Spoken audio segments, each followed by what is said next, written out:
Welcome to La Revista Binacional, episode 2.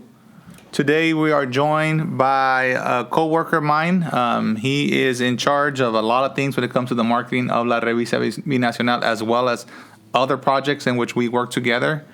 Derek has been working in marketing for over a decade and knows a lot about a lot of things, in particular SEO, design, Photoshop, video editing, you name it, he's probably done it. So welcome today, Derek, to La Revista Binacional, episode 2. I am your host, Carlos Antonio Flores. I also go by Flo.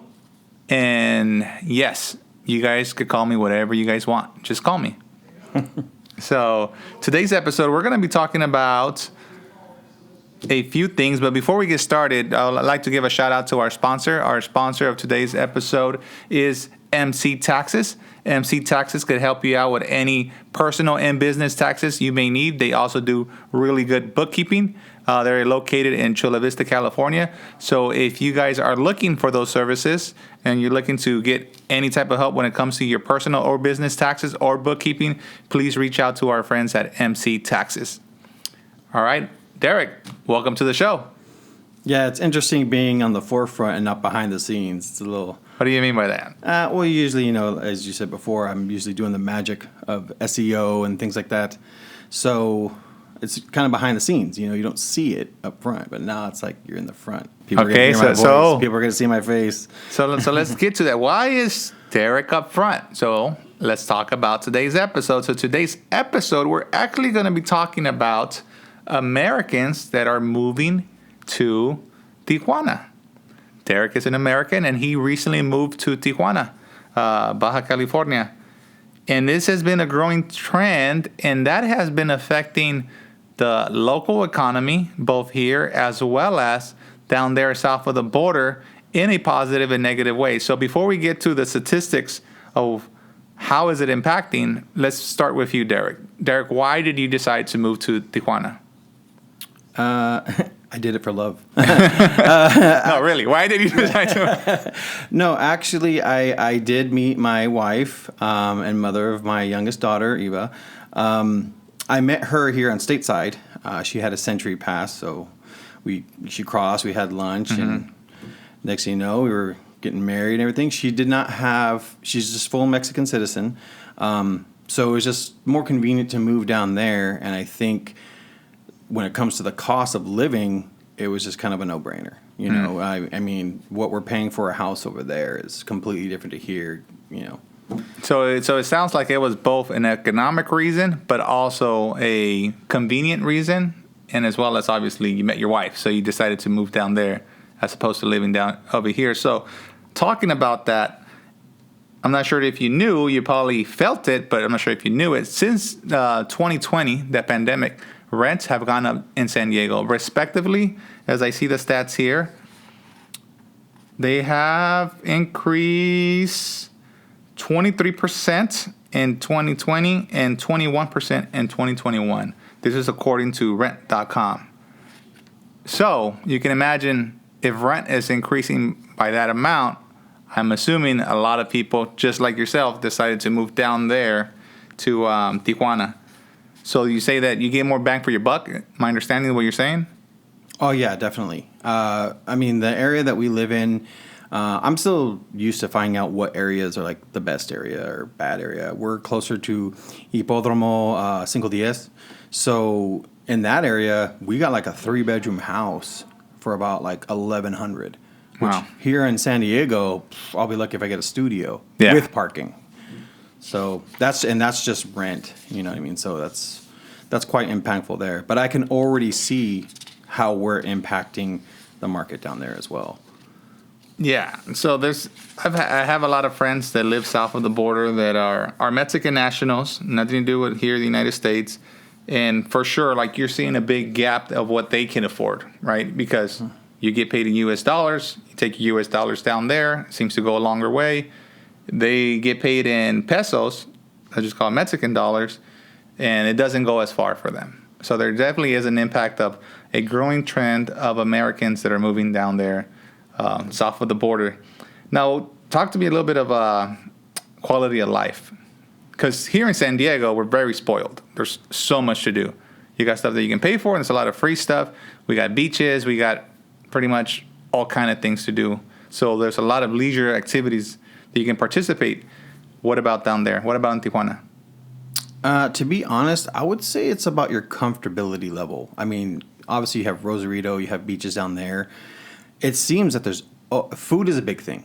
So there's always a restaurant that's new coming out. The food there, my taste for Mexican food has definitely changed. The bar has been lifted because I went to the source. so before your expectations were here like a Cali burrito or something. Yeah, so we're just like, oh yeah, and then now you go down there, and when I come back to the States, I'm like, you call this Mexican food? Like I pity you. Blasphemy. Well, I would think that some of it has to do with the ingredients.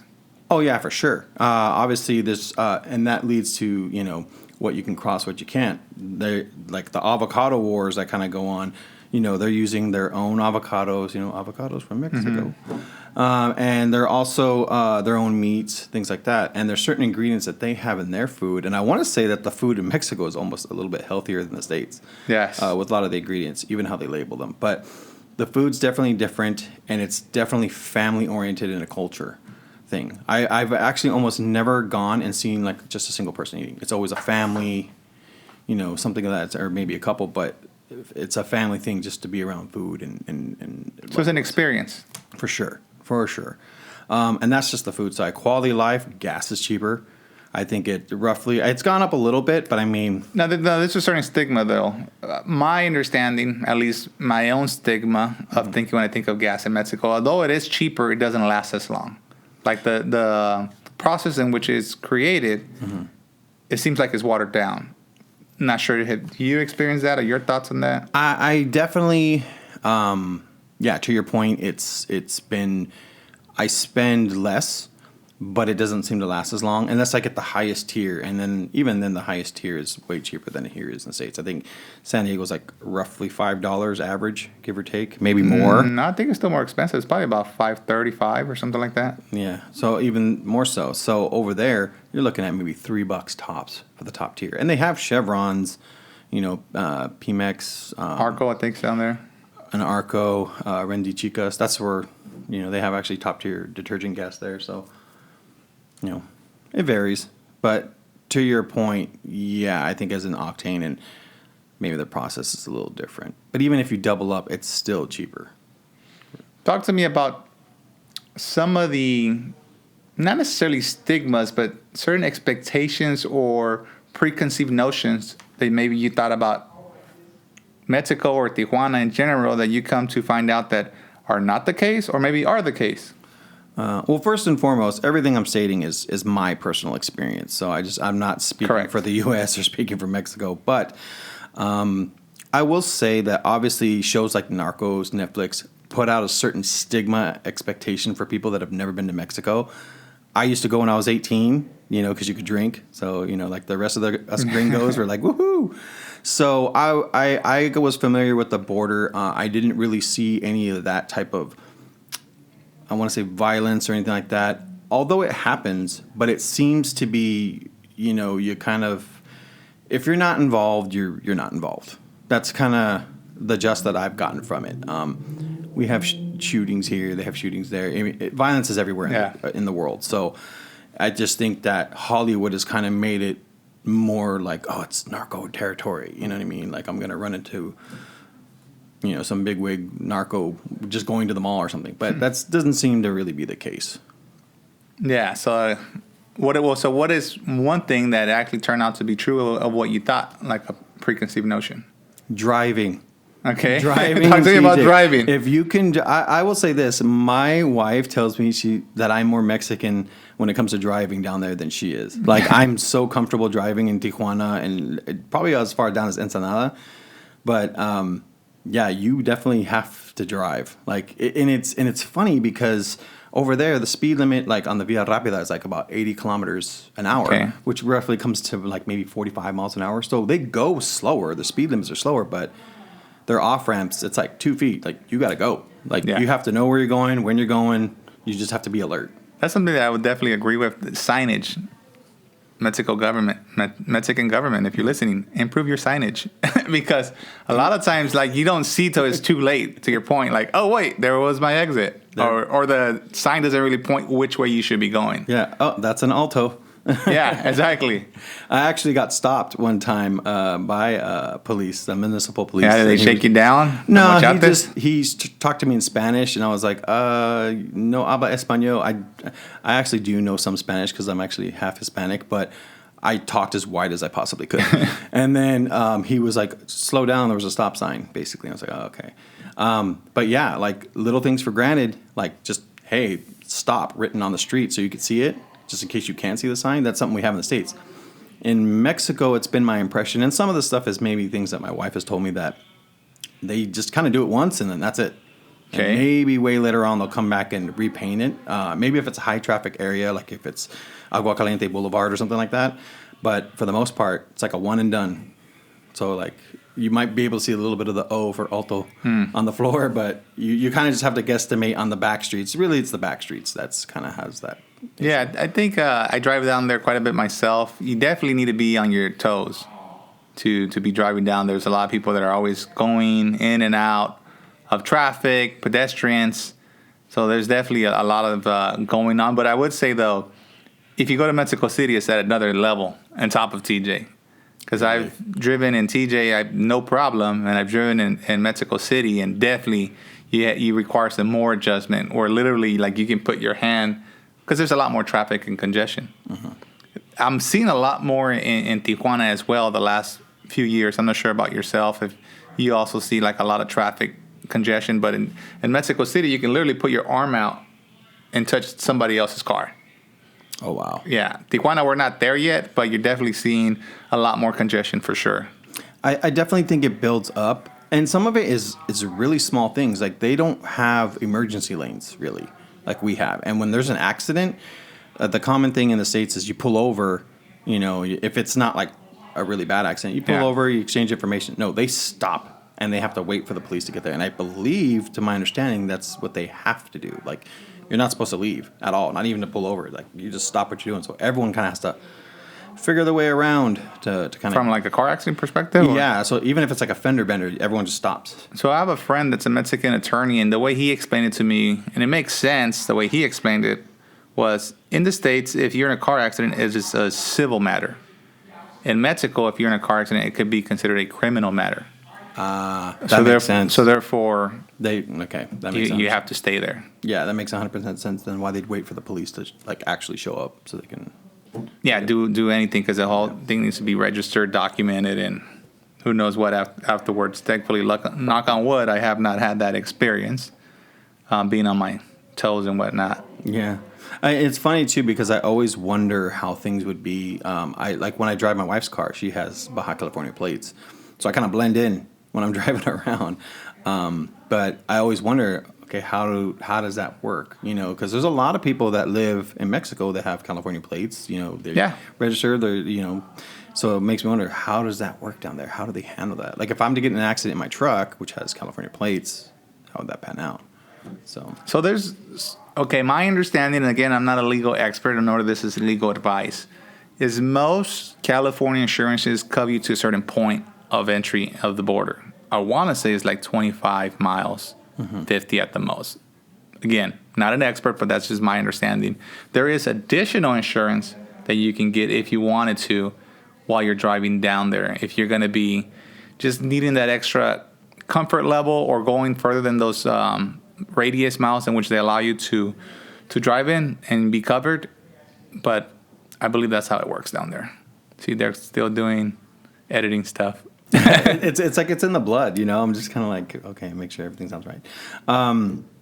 But yeah, so I definitely think that I probably should invest actually in binational insurance as much as I cross. I consider myself a good driver. I've definitely swerved my way out of a couple things a couple times. Yeah, I think that's why my wife wants me to start driving my truck again. I don't like to because it's a gas guzzler. Yeah. She's like, well, I don't want you to ruin my car because she's seen the way I drive. Somebody. Yeah, I drive, and she's like, remember, we have children. In the car while you're driving? Yeah.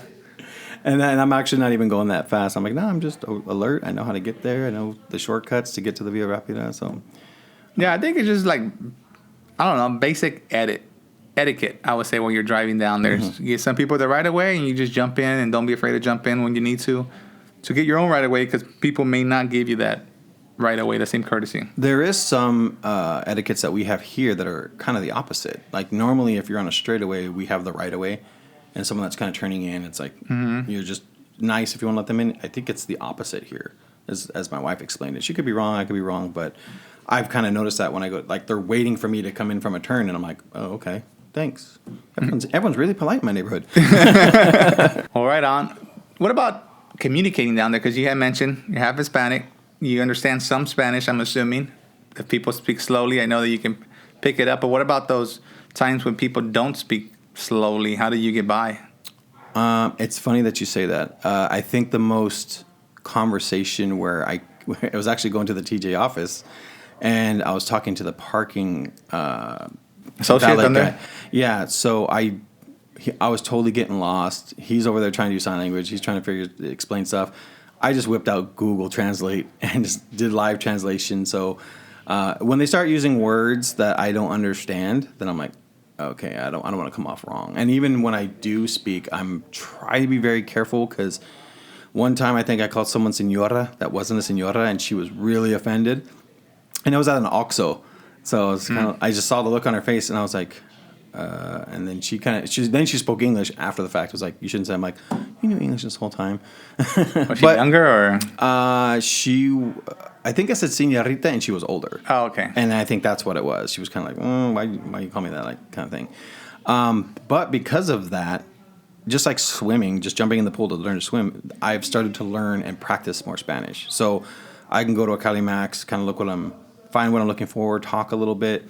I usually can pronounce and roll my R's pretty well sometimes. You put like an extra effort? Yeah, I don't like to, because some people are like, oh, you know Spanish, and blah, blah, blah. And I'm like, whoa. I'm just practicing. Yeah. So once I feel more and more comfortable, but I try to do it a lot. I still try to speak a lot, especially with my family, all my in-laws. You know, they're all Mexican, so I practice a lot with them, and then they mess with me and start talking to me fully in Spanish. Yeah, and they all speak excellent English. Like my wife, you wouldn't even know on the phone that she's Mexican. Yes, I've spoken to your wife. Yeah, so it's just so funny. And if you ask her where she learned it, she's like, cartoons, you know. So, but yeah, it's learning. I wish I would have known it. It's definitely an asset, just especially being so close to the border. I mean, I could see how handy it would be. What about dealing with, I don't want to say the government, but bureaucracy down there? What has been your experience as opposed to, like, because everybody hates bureaucracy, right? Whether you're doing it here in the States or you're doing it down in Mexico. But do you notice some difference? Is it better or worse? What has been your experience? So with this subject, actually, I can talk about two things. So my daughter she was born in Mexico, so she's a Mexican citizen. Getting her U.S. citizenship and just that whole process of just getting a copy of her birth certificate from Mexico and everything was a nightmare. It was taking forever. It wasn't like, oh, we don't need to rush it, and I'm trying to hurry it up so I can get insurance money back. But even then, paying out of pocket over there was cheaper. But I want to say when it comes to bureaucracy, kind of in Mexico and on both ends, it's easier to cross a cat than it is to do the paperwork. And I mean, it's just so much that we had to do just to get a birth certificate.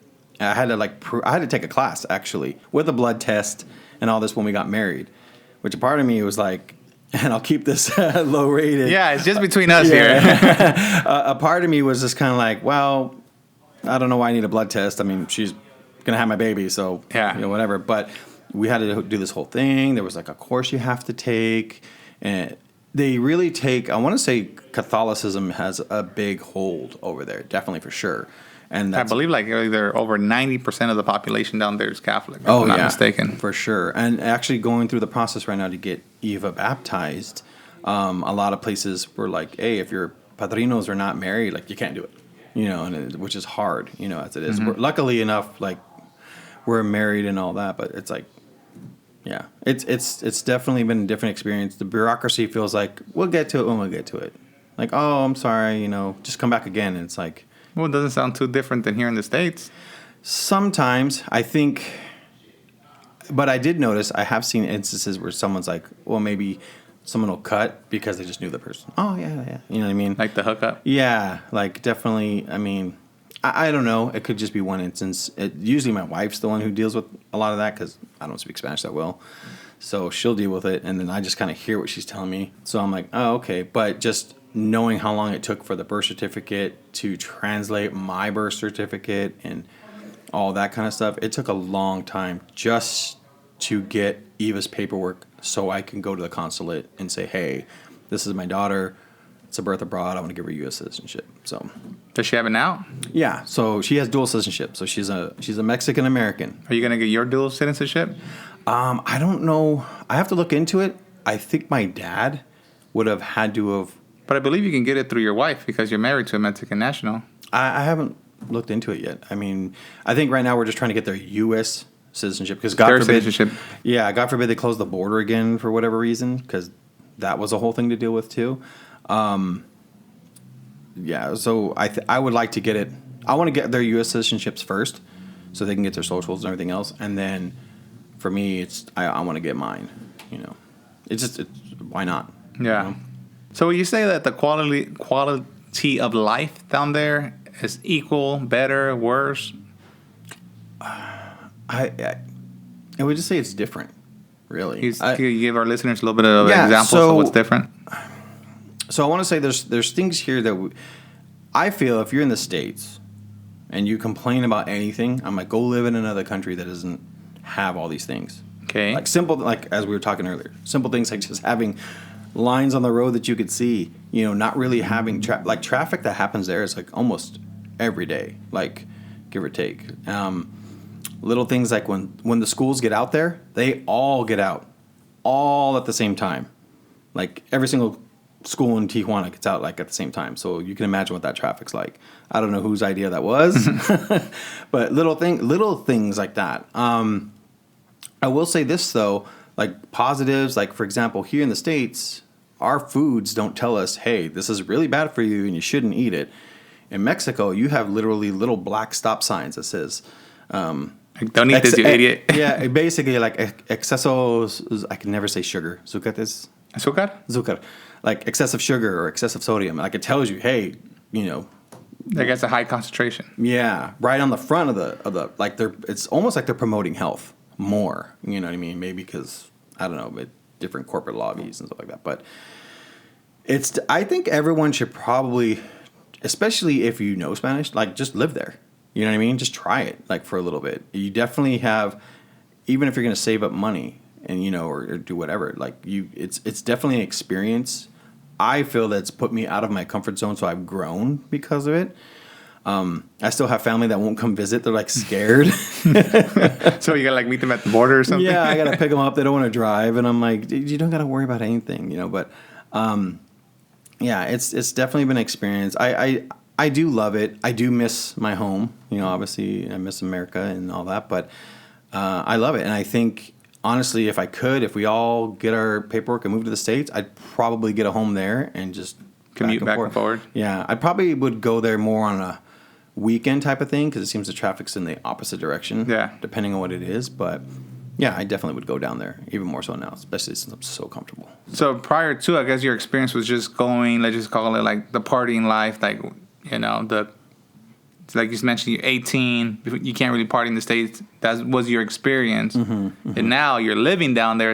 And you're older, so I imagine like a whole different type of experience that you're living through.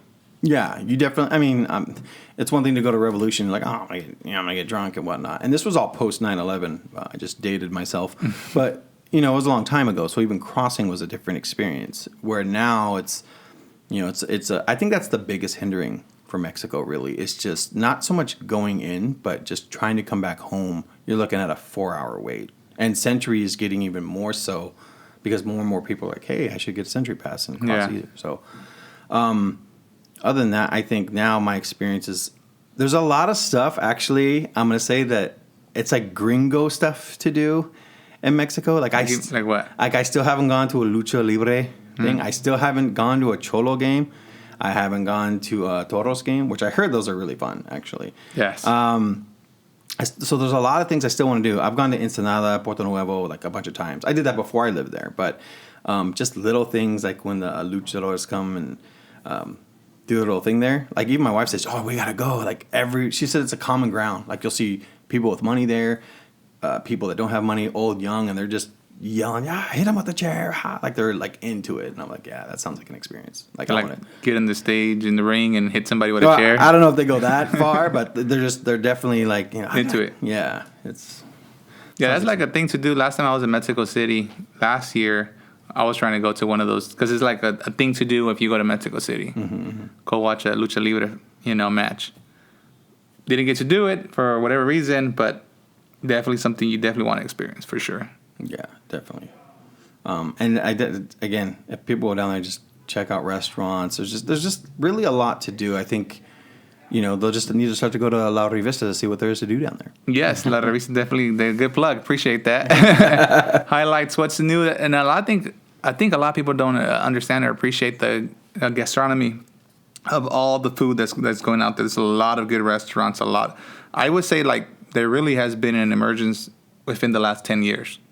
Of restaurants, of just because now I'm recalling my own personal experience. I remember when I was going to San Diego State and there was violence, quote unquote, going on down there, and they were pretty much promoting college kids not to go down there to Tijuana. So I think Mexican citizens in Tijuana had to look within, okay, what do we do? And I believe that instead of catering towards that, let's just call it that spring breaker to come down and party, they just started catering to their own local citizens, and I think a lot of good things happen because of that. At least what I'm seeing. I see a lot of development, a lot of things going on in Tijuana right now. It's a very interesting time to be seen. So from what you're doing is you move down there, and let's just say if you would not have gotten married to your wife who's a Mexican national, do you see yourself, you would have made that decision to live down there?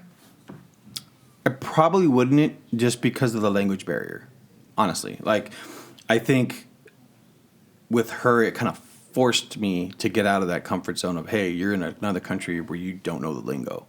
So for me, that was my extra nudge. If I knew Spanish and like I was brought up knowing Spanish and speaking Spanish in the home, yeah, I totally would have done it. I'm like, why would I pay $1,000 for a little shack here when I can get like a 3-bedroom house that overlooks all of Otay? You know what I mean?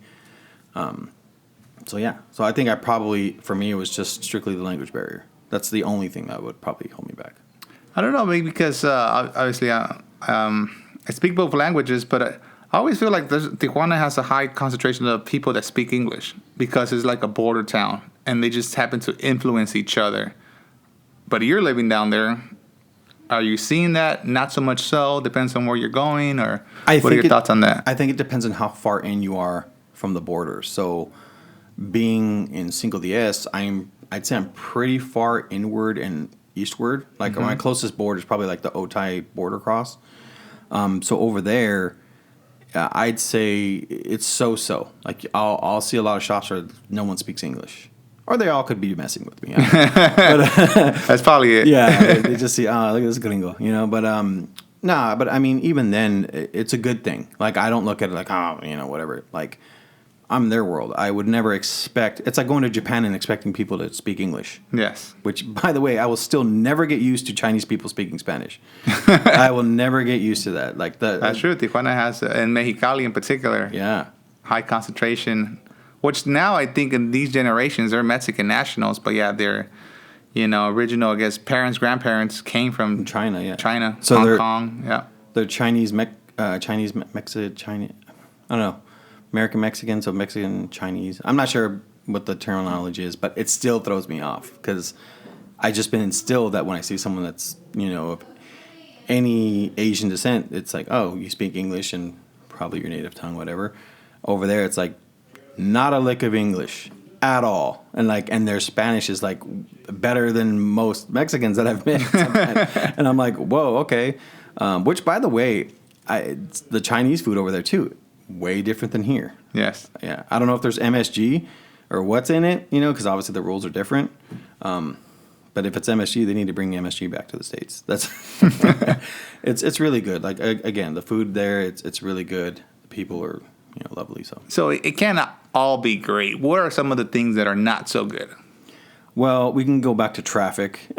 One thing I noticed is a lot of people sometimes they just don't care. Like they're just like, I gotta go somewhere. I don't care if I hit your car. Like, I actually something that's happened a lot, and then this could just be my area of Cinco Diez. But you'll be in a turn, like a left turn lane, and that's pretty much it. You're either gonna do a U-turn or you're gonna make a left turn. There's a straight lane next to you, and there's always, I mean, every day I'm already keeping an eye on, like, okay, this guy's going to flip a Yui in front of me. So I'm going to be making a left turn. I'm basically going to have to hit my brakes or else I'm going to T-bone his car, you know, and it never fails. Like, it's fun. To me, it's actually, I'm so expectant of it that I know how to be, like, kind of get around it or just prepare myself for it. But whenever I have, like, my family members or other gringos, like, oh, my God, this guy, I'm like, dude, that's like it's a Tuesday. It's an everyday thing. It's an everyday thing, yeah. But it you know, it's honed my senses, everything. I promised I wouldn't make it 2A stuff, but there's that too, right? Yeah, go ahead. This is your experience, so. Yeah, that's true. So, you know, I actually, as being someone who owns firearms and stuff like that in the States. 2A, by the way, is Second Amendment, for those of you guys that don't know. Yeah, for anyone, yes. So, it's very different for me that you can't have those there, and I know people have them. Like I've heard them go off at night, and probably on the 14th they'll probably go, and of next month they'll probably go off again. But I'm like, well, they're all illegal here. So to me, again, this is me telling, like, I guess fellow Americans that have a certain vision or a certain thing that are like, whoa, if you make things illegal, they'll go away. No, it doesn't. Have I felt myself needing to have one? There's times where I'm like, oh, you know, it would be handy, in case something happens, like with the most recent things that were happening right there. But again, a lot of the stuff that happened, at least in TJ, I can't speak for anywhere else in Mexico. One of the buses that was attacked or whatnot, they took everyone out of the car before they did what they did. It was more or less sending a message, from what I could understand. I just saw the aftermath of that, but other than that, it was, you know, again, not involved, or I like to say, not my monkey, not my circus. Yeah. So, but those are the times where you feel like if you had protection, you wouldn't be as worried or concerned. Yeah, in any situation, whether it be guns, knives, whatever it is, you want to have whatever your opponent has. You know what I mean? So, just so you're at the level playing field, you don't want it to escalate with that. You don't want your family to be that. But if someone comes around with a gun, you're at their mercy. Yeah. So that's something that you wish that was maybe different, or you noticed that, like, not so good. I mean, they haven't had guns in Mexico since what? Well, I think guns have been there. They just have. Well, I mean, legally, yeah. Sorry, yeah. So since what? Emilio Zapata, I guess, maybe. It's been a while. I don't know the exact number, but yeah, it's been a while. So, so I think a lot of generations don't even know what it would be like to have that kind of right that I think we take for granted here. Like, we take a lot of rights that we have here. The fact that we have rights, for one, we take for granted. The freedom of speech, this and that. A lot of times you could, I mean, actually, I should go through this podcast, make sure I didn't offend anybody in Mexico, because... We'll just edit it out. Don't worry about it. There we go. Yeah, because, I mean, you could say something about the wrong politician and, you know, or whatnot. So maybe that stuff is there if you're someone of importance or influence, maybe. But well, I believe Mexico also has, you have freedom of speech, but obviously there's maybe there could be some repercussions for what you say if you say to the wrong person, wrong thing, or whatnot. Backlash, if you will. Yeah. So, yeah, it's definitely interesting. You can't really speak on anything until you're there. Like, what I think was something that happened here in the States, people don't understand how much our country affects Mexico and vice versa. They really don't have a grasp unless they're really in both worlds. Actually, that's what me and my wife call it. Whenever she's referencing something in her culture, she's like, in my world, this. And I'm like, well, in my world, that. But, for example, when they were saying, hey, come to the U.S., when the elections were happening, and then they decided, hey, don't come. We got elected. Don't come to the U.S. anymore. And they blocked everyone. They got stuck. What do you mean by come to the U.S.? So, obviously, when Joe Biden and Kamala Harris were running, they were mentioning to, asylum and things like that, and having people come to the U.S. Like, they were kind of like, not really saying open borders, but something to that extent. I was not aware of that. Yeah, so a lot of people had this, well, exactly. It wasn't really said, but they gave off this impression that you can come and it'll be all gravy. So then you had a lot of immigrants coming from way down south, like more like Central. I think a lot of them come from Central America. Central America, maybe if they made the trek, because it's a long way, South America. But they come here with the hope, because they see something on the news that our politicians are probably just doing just to get votes. You know what I mean? Then once they get here, they're like, do not come. Don't come to the U.S. You know, like literally Kamala Harris says this, do not come. And it's like too late. They're already stuck here in Mexico at the border living in tents. I mean, it's like... But that's been going on for a while, though. It wasn't as bad. I mean, you had like little things here and there, and that's where a lot of the... So you see it like pretty much in the day-to-day when you're down there, or...? I saw it... At one point, they just disappeared, to be honest. I have no idea what happened to the folks that were there, because that's kind of why the Ped West to go into the state, that's why it got closed off. I mean, aside from COVID, right where you come out, there was a bunch of people down there. So in encampments, I mean, literally, like kind of like how the homeless are here in downtown. Like, they're just going in buckets, you know, which is no fault of theirs, but it was just kind of that environment. And then they moved them to detention centers or whatever they did. I mean, I can't really speak too much on that, but people don't understand like those type of things, how much we're affecting them, you know. And it's kind of like, it's sad, to be honest. And like when I think about the process, like knowing, like imagine you come from I don't know, like Honduras or something like that, or even somewhere in Brazil, and you just want a better life, but you have to make this long trek. You know, you can only carry what you could fit in a backpack. You're not gonna be able to fit like all your family history in there and whatnot. So just having to come here and then do all that paperwork, it's ridiculous. Yeah, if I'm not mistaken, I believe Mexico and the U.S., they're like their number one trade partner. Mm-hmm. It would make sense because they're bordered to each other. So, yeah, there's a lot of codependency going on there. Obviously, from an American perspective, you expect a lot from Mexico to do down there. But obviously, a lot... I don't even want to go down this subject because it's more your experience about living down there. So this is like a whole other podcast. Stay tuned. Yeah. We'll come into it. But, yeah, about essentially the fight on the war on drugs and whatnot and how that affects each other. But, again, that's a whole different subject altogether. Let's keep this to your experience from an American point of view, living down there in Tijuana. Yeah. The other thing I wanted to ask you, because, all right, so we have offices here in San Diego as well as in Tijuana. One of the things I think that maybe, I'm not sure if this is happening in your home, but you can kind of take for granted is the reliability of infrastructure. So I know, like, in our office in Tijuana, when we were signing the lease, they're like, well, once a year, there's typically like a blackout. So, but don't worry about it. We have generators, you know, that make sure that you have reliability from an electricity point of view, so it should not affect your business. You know, you don't really, although there are blackouts here, but they're not announced, so maybe it actually makes more sense over there. They just tell you up front. Over here, they'll just happen and you don't know. And then you got to just deal with it for a few hours or days. Have you experienced that? I'm glad you brought that up, actually, because I would have forgot about that until I needed to take a shower and my water didn't work. So that, thus far, I've run into an issue where we had a couple blackouts, but at least, to your point, they announced them like, hey, we're going to do a blackout on like Monday. So we could kind of prepare in advance, like knowing that what's not going to work. Or we're going to shut the water off on this day. So there's been a couple instances where I actually had to fill buckets of water and have, you know, they almost look like little ironing coils, and you dip them in the water and they heat the water.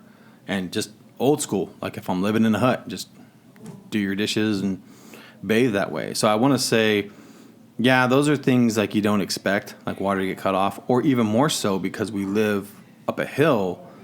When they cut the water, that's one thing, but the pumps to pump the water, that's like a whole different department. So they're like, we fixed the pipe, but that's on the city to fix the other thing. And Lord knows when the city's going to get to it. So it's like, we have water, but we don't have water.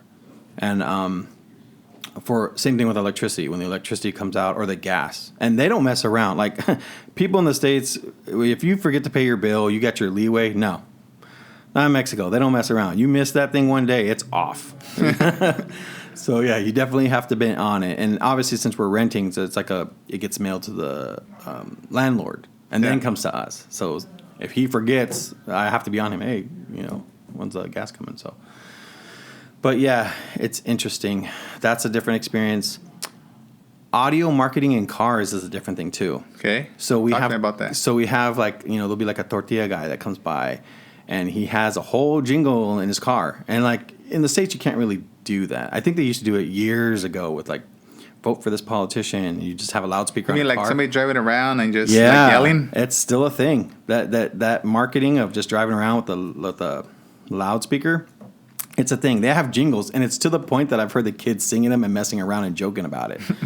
One guy's, it's his tortillas. Another guy, it's he just collects fridges. Even the gas company, when they come by, it's like da-da-da-da, gas. Da-da. I forget how it Like goes, they announce it, like everybody run out. Yeah, Is it? Well, like an ice cream truck. Like an ice cream truck. yeah, it's kind of like that, but they have their own jingle, and they're just people. Just driving by, just trying to make a living, That's the one thing I will say. Everyone there is, in the States, you'll have someone kind of, oh, I'm homeless, give me something.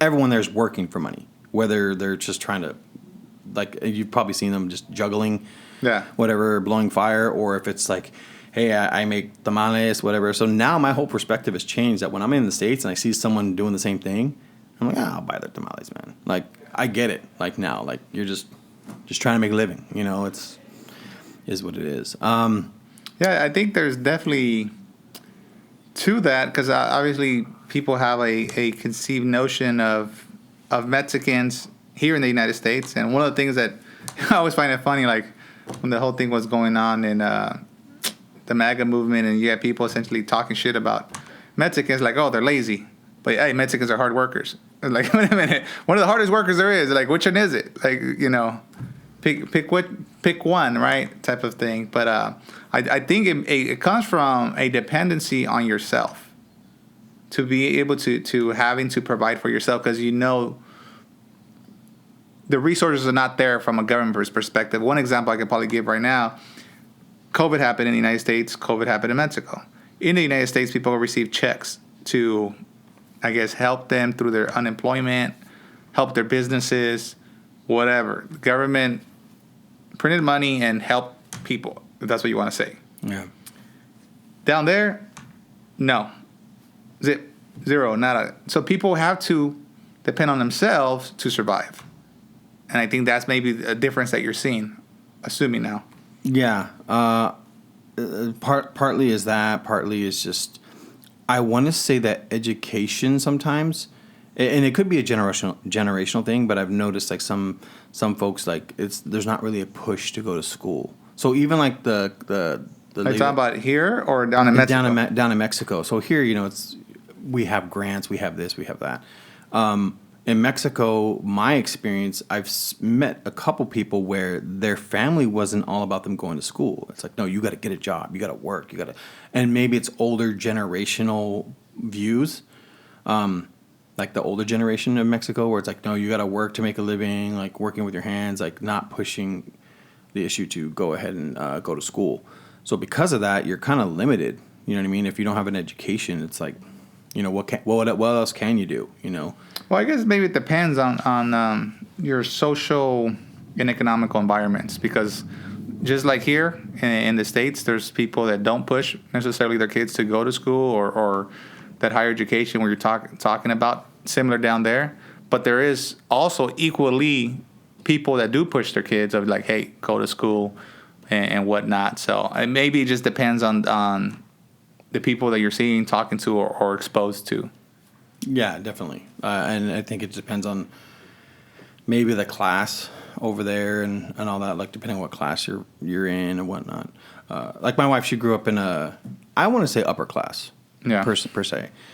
So all her family, like they've gone to school, they had their education, everything else like that.